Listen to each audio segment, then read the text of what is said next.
لیکن اس سے پہلے کل ایک سوال تھا ہومیوپیتھی کے متعلق، میں نے کہا تھا کل ذکر کروں گا یا آئندہ. وہ تھا کہ کولیسٹرول کم کرنے کی کوئی دوا ہے ہومیوپیتھک پر، باقی انشاءاللہ خطاب بعد میں ہوں گے، لیکن اس سوال کا جواب دے دیتا ہوں.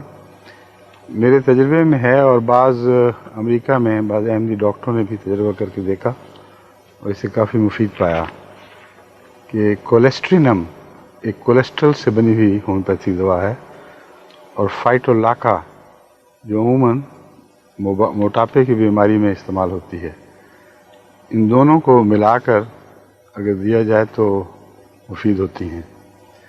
لیکن ضروری نہیں کہ ہر کیس میں مفید ہوں. بلڈ پریشر یعنی کولیسٹرول کی بہت سی وجوہات ہیں.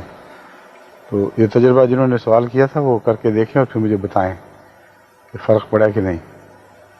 کولیسٹرول 30 طاقت میں، کولیسٹرینم اور فائٹولاکا 6 میں میں عموماً یہ ملا کر دیتا ہوں. لیکن اس کے علاوہ میرا خیال ہے اگر گریفائٹس کو بھی استعمال کر کے دیکھا جائے 200 طاقت میں، تو وہ اس کے علاوہ مفید ثابت ہو سکتی ہے، لیکن میرا ابھی تجربہ نہیں اس پر.